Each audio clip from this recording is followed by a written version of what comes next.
Assalamualaikum warahmatullahi wabarakatuh. Kami dari kelompok 1 akan menjelaskan teknik manajemen yang dapat digunakan dalam suatu perusahaan. Sebelum itu saya akan memperkenalkan diri. Perkenalkan, nama saya Mila Nurasana dengan NIM 23304044162. Saya Maulid Datu Muzaki dengan NIM 2330 404078. Saya Sarah Novelina dengan NIM 2330 404145. Yang pertama ada akuntansi manajemen. Akuntansi manajemen adalah cabang akuntansi yang bertujuan memberikan informasi yang relevan bagi manajer dalam mengambil keputusan yang berkaitan dengan operasi dan pengelolaan perusahaan. Berbeda dengan akuntansi keuangan yang lebih berfokus pada laporan eksternal untuk kepentingan pihak luar perusahaan, seperti investor atau pemerintah. Akuntansi manajemen digunakan untuk mendukung keputusan internal. Lalu ada peran akuntansi manajemen. Yang pertama ada perencanaan dan penganggaran. Dalam konteks ini, akuntansi manajemen membantu manajer untuk merencanakan sumber daya yang dibutuhkan dan mengalokasikan dana secara efisien. Proses perencanaan ini tidak hanya mencakup proyeksi pendapatan dan pengeluaran, tetapi juga estimasi biaya produksi, biaya operasional, dan pengeluaran lainnya. Lalu yang kedua ada pengendalian dan pemantauan kinerja. Setelah anggaran disusun, langkah selanjutnya adalah membandingkan antara anggaran dengan realisasi yang terjadi di lapangan. Proses ini dikenal dengan istilah variance analysis, yang bertujuan untuk menganalisis penyimpangan antara anggaran yang telah ditetapkan dan hasil yang dicapai. Dengan adanya pemantauan kinerja ini, manajer dapat mengetahui area yang tidak berjalan sesuai dengan rencana. Yang ketiga ada pengambilan keputusan strategis dan operasional. Keputusan strategis seringkali melibatkan keputusan jangka panjang yang dapat mempengaruhi arah perusahaan, seperti investasi dalam proyek baru, ekspansi di pasar baru, atau akuisisi perusahaan lainnya. Yang keempat ada penentuan harga dan analisis biaya. Dalam proses ini, akuntansi manajemen menganalisis berbagai komponen biaya, termasuk biaya tetap dan variabel. Dengan mengetahui struktur biaya ini, manajer dapat menentukan harga jual yang cukup untuk menutupi biaya dan mencapai target margin keuntungan.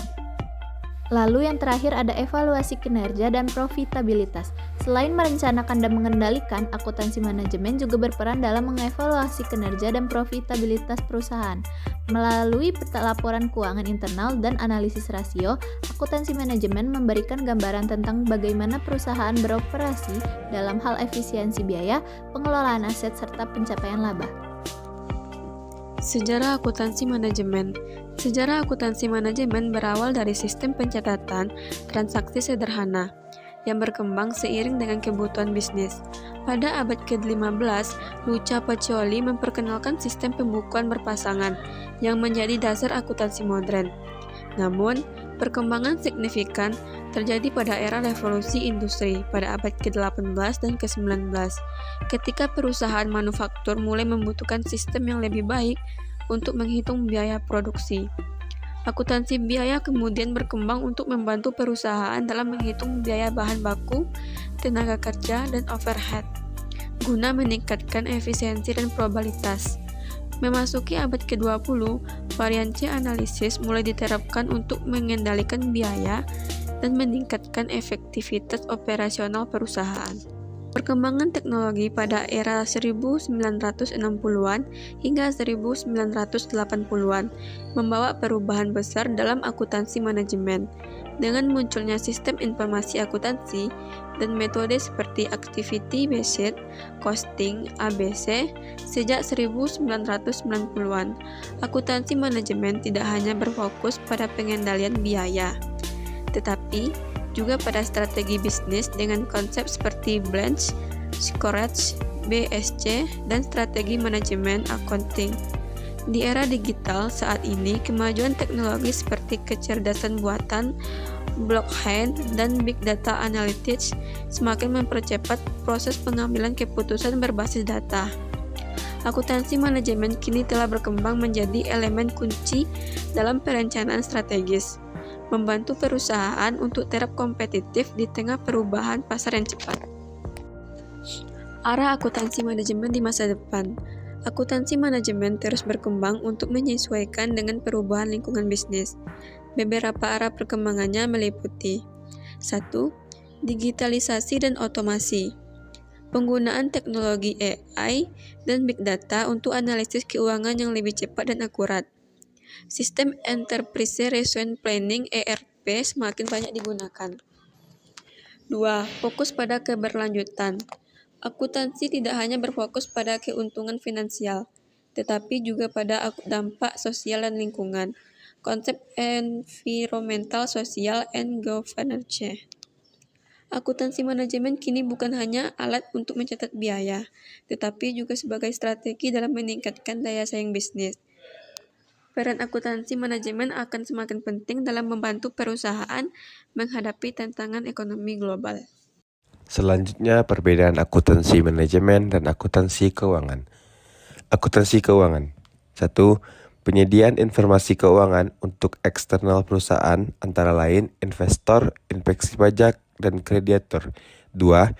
Terdapat aturan yang mengikat, yaitu standar akuntansi keuangan atau SAK untuk menetapkan metode akuntansi dan prosedur akuntansi dalam pelaporan keuangan. 3.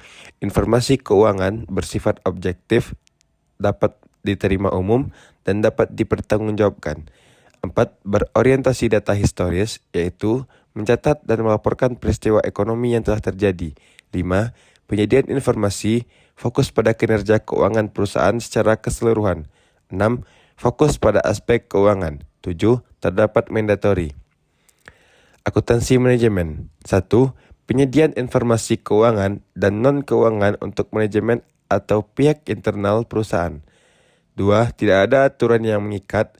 Manajer bebas memilih metode yang diinginkan dan dapat dibenarkan atas dasar biaya manfaat didasarkan atas logika dan pengalaman. 3.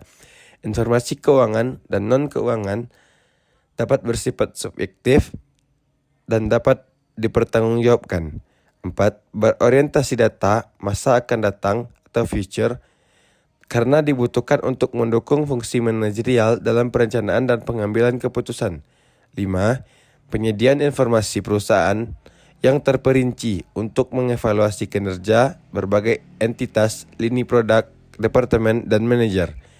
6. Aspek multidisiplin meliputi aspek ekonomi manajerial, rekayasa industri, dan ilmu manajemen. 7. Tidak ada mandatory. Selanjutnya, pembebanan biaya.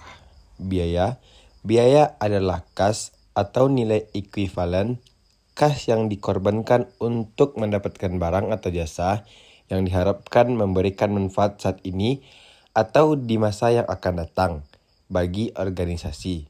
Dengan demikian, kita dapat menganggap biaya sebagai ukuran moneter dari sumber daya yang digunakan untuk mencapai keuntungan tertentu. Yang terakhir adalah metode pembebanan biaya. 1. Penelusuran langsung.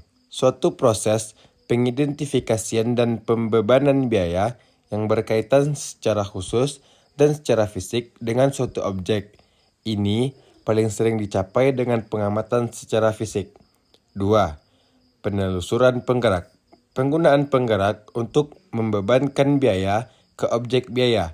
Ada 2 jenis, yaitu 1. Sumber daya dan 2. Aktivitas. 3. Alokasi. Tergantung pada hubungan yang diasumsikan dan kemudahan membebankan biaya. Sekian materi yang dapat kami sampaikan.